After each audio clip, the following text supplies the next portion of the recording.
കേരളത്തിന്റെ അധികാര സ്ഥിരാകേന്ദ്രമായ തിരുവനന്തപുരം ജില്ലയിലെ തിരഞ്ഞെടുപ്പ് ചിത്രം ഇത്തവണ പ്രവചനാതീതമായ വഴിത്തിരിവുകളിലൂടെയാണ് കടന്നുപോകുന്നത്. വോട്ടെടുപ്പ് കഴിഞ്ഞ് ഒരാഴ്ച പിന്നിട്ടിട്ടും വോട്ടിംഗ് ശതമാനത്തിലെ മാറ്റങ്ങളും സാമുദായിക ധ്രുവീകരണങ്ങളും പരിശോധിച്ച രാഷ്ട്രീയ പാർട്ടികൾക്ക് ഇപ്പോഴും ഒരു വ്യക്തമായ നിഗമനത്തിലെത്താൻ സാധിച്ചിട്ടില്ല. 14 നിയമസഭാ മണ്ഡലങ്ങളുള്ള തിരുവനന്തപുരം ജില്ല എന്നും കേരളത്തിന്റെ ഭരണമാറ്റത്തിന്റെ ദിശാസൂചികയാണ്. തലസ്ഥാനം ആര് പിടിക്കുന്നുവെന്നോ അവർ കേരളം ഭരിക്കുമെന്ന രാഷ്ട്രീയ സമവാക്യം ശരിവെക്കുന്ന ചരിത്രമാണ് ജില്ലയ്ക്കുള്ളത്. കഴിഞ്ഞ 4 പതിറ്റാണ്ടുകളായുള്ള കേരളത്തിലെ രാഷ്ട്രീയ ചരിത്രം പരിശോധിച്ചാൽ തിരുവനന്തപുരം ജില്ല നൽകുന്ന പിന്തുണ വ്യക്തമാകും. 2001 UDF വൻ ഭൂരിപക്ഷത്തോടെ അധികാരത്തിൽ വന്നപ്പോൾ ജില്ലയിലെ 10 മണ്ഡലങ്ങൾ അവർക്കൊപ്പമായിരുന്നു. 2006 LDF 9 സീറ്റുകൾ നേടിയപ്പോൾ അധികാരം ഇടത്തോട്ട് നീങ്ങി. 2011 ഉമ്മൻചാണ്ടി സർക്കാർ വന്നപ്പോൾ ജില്ലയിൽ UDF 8 സീറ്റുകൾ നേടി കരുത്തുകാട്ടി. എന്നാൽ 2016 9 സീറ്റുകളോടെ LDF അധികാരം തിരിച്ചുപിടിച്ചു. ഏറ്റവും ഒടുവിൽ 2021 നിയമസഭാ തിരഞ്ഞെടുപ്പിൽ ജില്ലയിലെ 14 13 സീറ്റുകളും പിടിച്ചടക്കിയാണ് LDF ചരിത്രപരമായി തുടർഭരണം നേടിയത്. അന്ന് UDFന് ലഭിച്ച ഏക ആശ്വാസം കോവളം മണ്ഡലം മാത്രമായിരുന്നു. എന്നാൽ 2024 കാര്യങ്ങൾ അത്ര ലളിതമല്ല. ലോക്സഭാ തിരഞ്ഞെടുപ്പിലും പിന്നാലെ വന്ന തദ്ദേശ തിരഞ്ഞെടുപ്പിലും വോട്ടർമാർ കാണിച്ച വ്യത്യസ്തമായ നിലപാടുകൾ രാഷ്ട്രീയ പാർട്ടികളിലെ ആശയക്കുഴപ്പത്തിലാക്കുന്നു. 2024 ലോക്സഭാ തിരഞ്ഞെടുപ്പിൽ 8 മണ്ഡലങ്ങളിൽ UDF ലീഡ് ചെയ്തപ്പോൾ വെറും 4 മണ്ഡലങ്ങൾക്ക് ശേഷം നടന്ന തദ്ദേശ തിരഞ്ഞെടുപ്പിൽ 10 മണ്ഡലങ്ങളിലും LDF മേധാവിത്വം തിരിച്ചുപിടിച്ചു.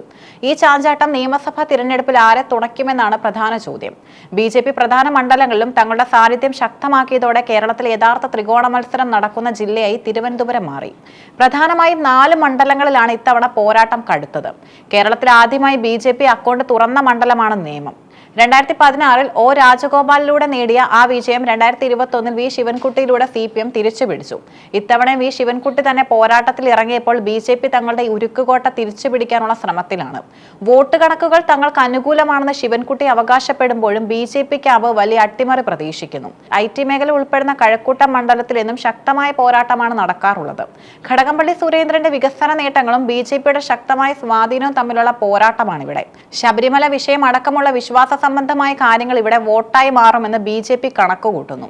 യുവനേതാവ് VK പ്രശാന്തിലൂടെ CPM വലിയ ആധിപത്യം പുലർത്തുന്ന മണ്ഡലമാണിത്. എന്നാൽ BJP ഇവിടെ മേയർ VV രാജേഷിനെ മത്സരിപ്പിക്കുന്നത് മുൻ DGP R ശ്രീലേഖയെ കളത്തിലിറക്കിയത് വൻ ചർച്ചയായിരുന്നു. രാജേഷ് മത്സരിച്ചിരുന്നെങ്കിൽ ഫലം മറ്റൊന്നായിരിക്കുമെന്ന രാഷ്ട്രീയ വിലയിരുത്തലുകൾ ഇതിനോടകം ഉയർന്നു കഴിഞ്ഞു. കഴിഞ്ഞ തവണ LDF പിടിച്ചെടുത്ത കാട്ടാക്കടയിൽ ഇത്തവണ UDF വലിയ തിരിച്ചുവരവ് പ്രതീക്ഷിക്കുന്നുണ്ട്. BJPക്ക് ഇവിടെ വലിയ തോതിൽ വോട്ട് വർദ്ധിപ്പിക്കാൻ സാധിച്ചത് ആരുടെ വിജയത്തെ ബാധിക്കുമെന്നതും നിർണായകമാണ്. തിരുവനന്തപുരം ജില്ലയുടെ തെക്കൻ മേഖലകളിൽ സാമുദായിക വോട്ടുകൾ എന്നും നിർണായകമാണ്. പ്രത്യേകിച്ച് നാടാർ തീരദേശ വോട്ടുകൾ. അയൽ സംസ്ഥാനമായി തമിഴ്നാട്ടിലെ വിളവൻകോട് മണ്ഡലത്തിൽ നടന്ന ഉപതെരഞ്ഞെടുപ്പിൽ CSI സഭയുടെ പ്രധാനിയായി TT പ്രവീണിനെ കോൺഗ്രസ് സ്ഥാനാർത്ഥിയാക്കിയത് കേരളത്തിലും വലിയ ചലനമുണ്ടാക്കിയെന്ന് രാഷ്ട്രീയ നിരീക്ഷകർ കരുതുന്നു. സഭയുടെ നിർദ്ദേശങ്ങൾ പാറശാല, നെയ്യാറ്റിൻകര, കാട്ടാക്കട, അരുവിക്കര, തിരുവനന്തപുരം, വാമനപുരം എന്നീ 6 മണ്ഡലങ്ങളിൽ വലിയ മാറ്റമുണ്ടാക്കിയേക്കാം. വിശ്വാസികളുടെ വോട്ടുകൾ ഏകീകൃതമായി UDFിലേക്ക് പോയിട്ടുണ്ടെങ്കിൽ അത് LDFന്റെ പല സിറ്റിംഗ് സീറ്റുകളും നഷ്ടപ്പെടാൻ കാരണമാകും. സംസ്ഥാന സർക്കാരിന്റെ ക്ഷേമ പദ്ധതികളിലും ജില്ലയിലെ അടിസ്ഥാന സൗകര്യ വികസനവും വോട്ടായി മാറുമെന്ന് ഇടതുമുന്നണി വിശ്വസിക്കുന്നു. തിരുവനന്തപുരത്തെ 14 സീറ്റും ഇത്തവണ പിടിച്ചെടുക്കുമെന്നാണ് CPM നേതാക്കളുടെ വാദം.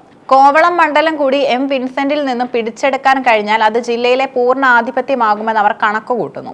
2021 തിരിച്ചടിയിൽ നിന്നും പാഠം ഉൾക്കൊണ്ട് ശക്തമായ പ്രവർത്തനമാണ് UDF ഇത്തവണ കാഴ്ചവെച്ചത്. കോവളം നിലനിർത്തുന്നതിനൊപ്പം വർക്കല, കാട്ടാക്കട, നെയ്യാറ്റിൻകര എന്നിവിടങ്ങളിൽ അട്ടിമറി വിജയം അവർ പ്രതീക്ഷിക്കുന്നു. 10 സീറ്റുകൾ വരെ ജില്ലയിൽ ലഭിക്കുമെന്നാണ് കോൺഗ്രസ് ഗ്രൗണ്ട് റിപ്പോർട്ടുകൾ സൂചിപ്പിക്കുന്നത്. വോട്ട് വിഹിതം വർദ്ധിപ്പിക്കുന്നതിലുപരി ഇത്തവണ 2ഓ അതിലധികമോ സീറ്റുകൾ ജയിച്ച് നിയമസഭയിൽ എത്തുക എന്നതാണ് BJPയുടെ ലക്ഷ്യം. നേമം, കഴക്കൂട്ടം മണ്ഡലങ്ങളിൽ അവർക്ക് വലിയ പ്രതീക്ഷയുമുണ്ട്. തിരുവനന്തപുരം ജില്ലയിലെ ജനം ആരെ തുണച്ചു എന്നത് മെയ് മാസത്തിലെ ഫലപ്രഖ്യാപനം വരുമ്പോൾ മാത്രമേ വ്യക്തമാകൂ.